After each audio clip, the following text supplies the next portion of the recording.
The Black community suffers from the worst health disparities. The Minister of Wellness Ministries is the only pro-Black Bible-based health ministry of its kind. We teach biblical health principles that can eradicate obesity and disease. We have everything you need to feel better than you've ever felt in your life. Act now to get your biblical health ebook and DVD, both for free.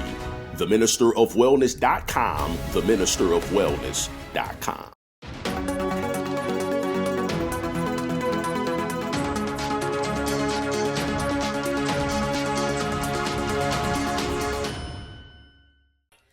Hello everyone, it's me, Demetra Kaye of the Demetra Kaye Show here on YouTube and a proud contributor of the African Diaspora News Channel and the African Diaspora News Insider. If you could please do me a favor and subscribe to all channels and like this video, I would greatly appreciate it. So, residents and activists in Chicago, South Shore to be exact, are concerned that the Presidential Center for Barack Obama is going to cause residents to be displaced due to gentrification. Now, this center has been in the works for several years now to pay homage to that of past or former President Barack Obama, but the very people that helped get him elected to be a senator and eventually to the President of the United States for both terms are now saying, well, this center is going to come back to harm us because housing markets here are going to skyrocket. And they said that when it was mentioned that the center would be placed there in 2016, when they were talking about it, that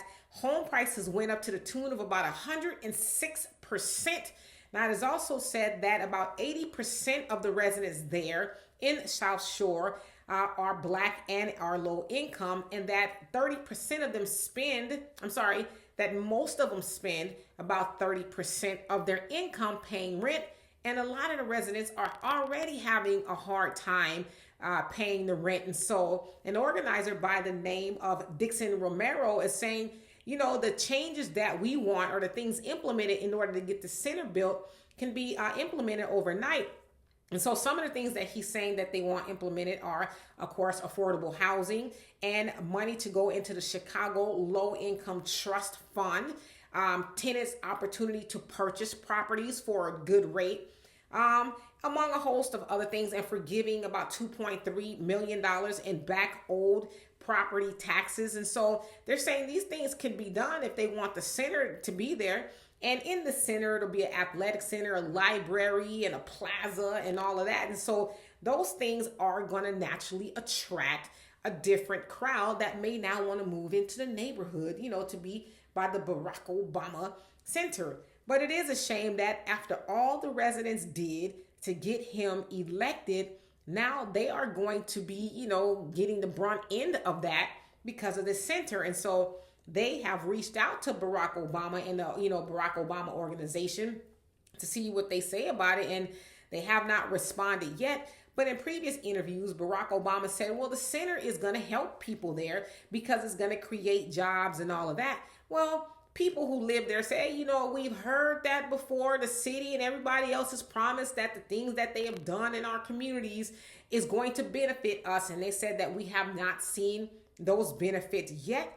And some of those neighborhoods that are within the South Shore area that are going to be harmed is Washington Park, Woodland, and Bronzeville. Now, Washington Park has, seen some sort of negotiation go their way, but they said that it is not enough. They need something written down to promise that the residents that are there and the future residents that come will not be harmed by the gentrification that is going to take place. They also say that a lot of young people cannot afford to live there, millennials, because the housing is going up.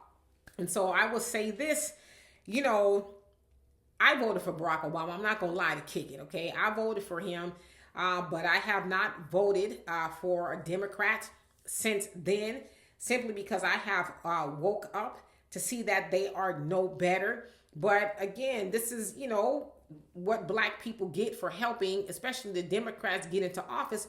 We get a kick in the butt and a kick out of our neighborhoods, so they can, bring centers and all that kind of stuff in there. So we should be wise as to who we vote for from now on and make sure that we are getting some tangible benefits. And as Dr. Claude Anderson says, hold them contractually accountable to fulfilling those things like they are within the organization, the activists rather, and that organization is called the Obama Community Benefits Agreement Coalition. Go figure, right? And so they're actually saying, no, we need y'all to sign on a dotted line before we agree to be okay with the center coming in and eventually driving housing up so that we can no longer afford to live here. So we'll see how it goes. But anyway, for more insightful commentary, please subscribe to this channel and my channel, The Demetra Kaye Show, here on YouTube. Peace. Hello, everyone. Please make sure you subscribe to the African Diaspora News Channel app on these platforms. Living in America as a black person, you recognize there is one set of laws for you and one set of laws for those, especially in the white community. In our book, Passive Aggressive Racism in the System of White Supremacy, I take you through times in my life when I first started noticing white supremacy. We teach you how to recognize it, identify it, and also counter it in our book. This book is a beginner's course for those that are just starting to wake up and open their eyes to see the system of white supremacy. As a black American person, you must understand this system because this system is life or death to you. How you handle it, how you deal with it, it can affect your mental health if you don't understand this system. Pick up our book, Passive Aggressive Racism in the System of White Supremacy, today on Amazon.